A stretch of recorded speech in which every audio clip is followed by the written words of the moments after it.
What's going on, people? Ryan Williams AC here with your match reaction. Chelsea 0, Arsenal 1. Guys, if you're new to the channel, please make sure you like, share, and subscribe. Let me know your thoughts down below. And of course, we are on the road to 200 subscribers. So, guys, if you want to help me out here, share the content.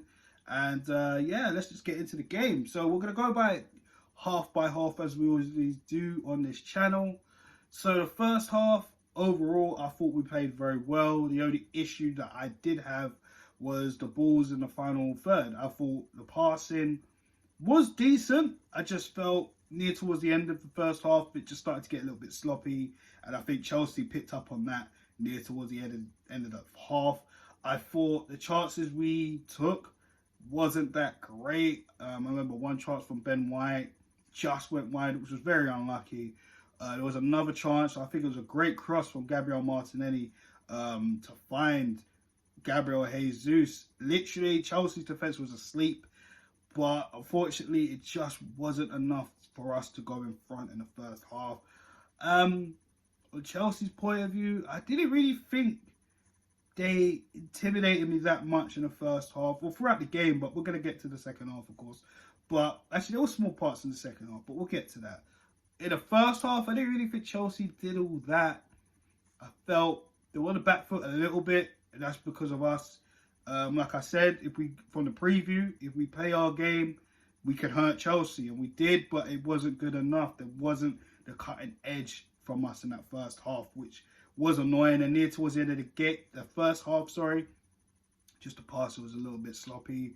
We started losing control of the game, and then Chelsea slowly started to get back into the game, or actually start the game, should I say.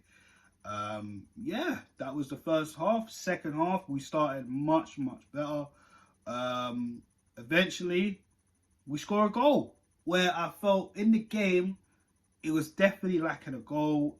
It was more of a, if you ask me, I think it was more of a tactical game than the usual out and out attack after attack. And we know Chelsea, right now they're teething with Graham Potter, Potter's trying to find his feet, find his best formation with the players that is at his disposal. With us, we're kind of just doing what we're doing right now, and this is why we're up the top of the league, competing with the likes of Manchester City at this precise moment this season. So, that's that. But again, let's go back to the goal. Great cross from Bukayo Saka from the corner. I actually thought Saka scored from the corner for a second, but Gabriel made sure it went in by literally just getting the boot in, and I think it was poor marking from Chelsea. And literally, that was needed. And from then, you felt the game started to open up a lot more, especially on Chelsea's side, where Potter started making substitutions, bringing on more attackers. Aubameyang, who was very quiet throughout the game, he takes him off and brings on Broja. Loftus-Cheek, who I didn't think was great. Conor Gallagher came on for him. Chelsea were just literally throwing everything at us within the second half. I felt we started to get into more spaces. Saka had a chance. I mean, that wasn't great on his right foot. I don't know. It wasn't great. It wasn't a great chance from Saka, if I'm honest. Martin Odegaard, he got into a fabulous position, but again, tried to switch it to his left. He's definitely not comfortable with his right foot either, and yeah, that didn't really go anywhere either. And I think there was another opportunity on the counter where Martin Odegaard tried to switch it across for Gabriel Martinelli, and that didn't really go anywhere too. So, all in all, we just held off Chelsea near towards the end of the game, and we walked away with the 3 points. So that is the third consecutive season we have gone to Stamford Bridge and taken the 3 points. Wow, that I haven't seen that. Whoa, when was the last time that's happened, guys? You guys need to refresh my memory, because I remember the painful days going to Stamford Bridge and we were barely getting draws. Chelsea always difficult to play at Stamford Bridge. But, the last few years, I mean, it's been very positive results, especially the last 3. And yeah, we done it again, and we moved people. So for me, let's just go to the standout players before I decide my man in the match. I'm going to start doing this from now on, people. So for me, standout players, I thought overall, I thought everyone played well. I thought Saka wasn't as good as he usually is today. Um, I felt he could have done a little bit better today, from Tony Honest. Martinelli had done well, but again, like Saka, I felt it just wasn't.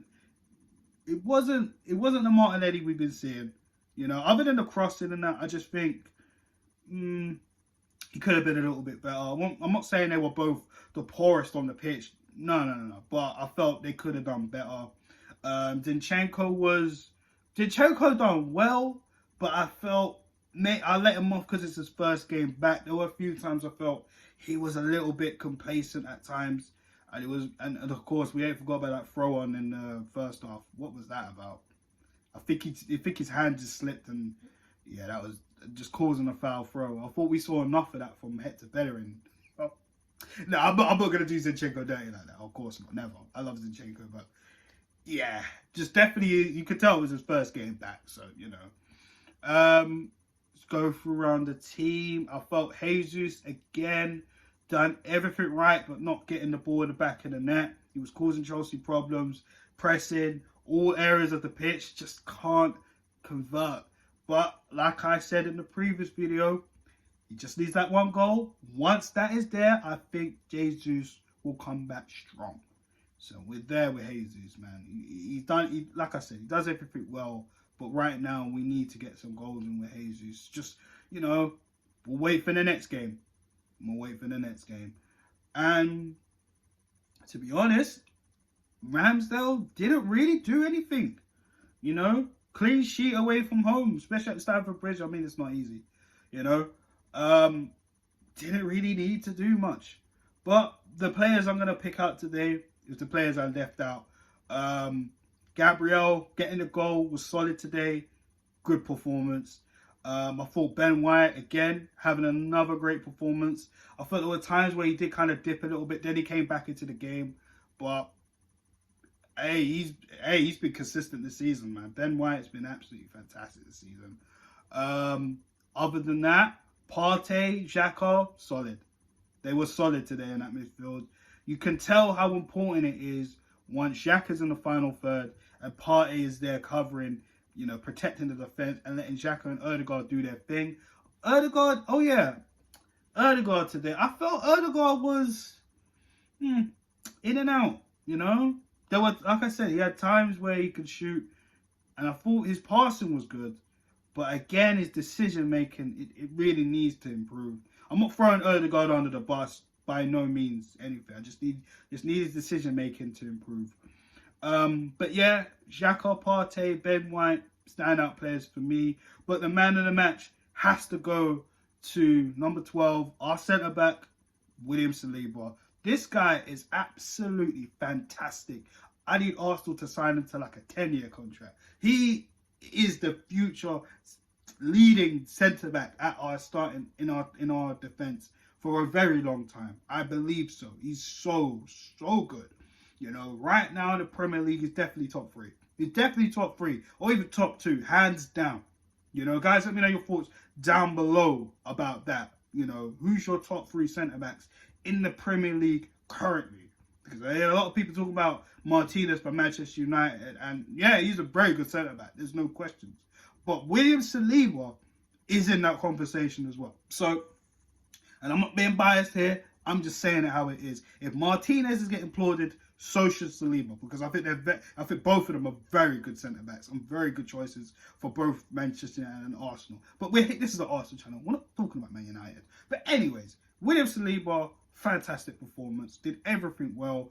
I mean, you heard the songs at Stamford Bridge today. How many times was the Saliba song sung today? I mean, it's sung at every match, but today it was sung multiple times. But yeah, William Saliba, my man in the match. You guys let me know your thoughts and your personal man in the match down below in the comment section. And we'll leave it as that. Arsenal go back top of the table after City's... Yeah, we'll talk about that another time. After their controversial penalty, which didn't go to VAR. And if it went to VAR, that was definitely not a penalty. But hey, it is what it is. In football, decisions go your way.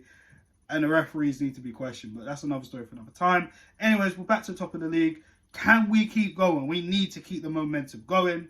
And I'll be back for our next game. I'm pretty sure it's the League Cup against Brighton midweek.